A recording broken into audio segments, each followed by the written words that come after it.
আসসালামু আলাইকুম। ফার্স্ট আমার ইউটিউব এবং ফেসবুক পেজে প্রথম ভিডিও।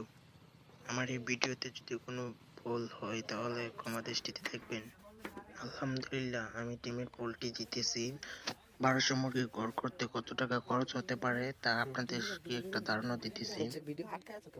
পিলারগুলো বানানো হয়েছে, পিলারের রড, সিমেন্ট এবং এভরিথিং ফুল খরচ পড়েছে 53,000 টাকা। আমার ঘরটা দেওয়া হইতেছে সিমেন্টের টিন দিয়ে। সিমেন্টের টিন দেওয়ার একটা মূল কারণ হচ্ছে সামনে গরমের সিজনে মুরগির সমস্যা হতে পারে গরমে, তার জন্য সিমেন্টের টিন দেওয়া হচ্ছে।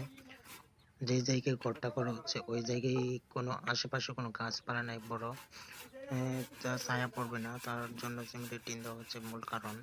আর টিন, তারকারা, স্ক্রু এসব মিলে খরচ হয়েছে 75,000 টাকা। পুরো ঘরটি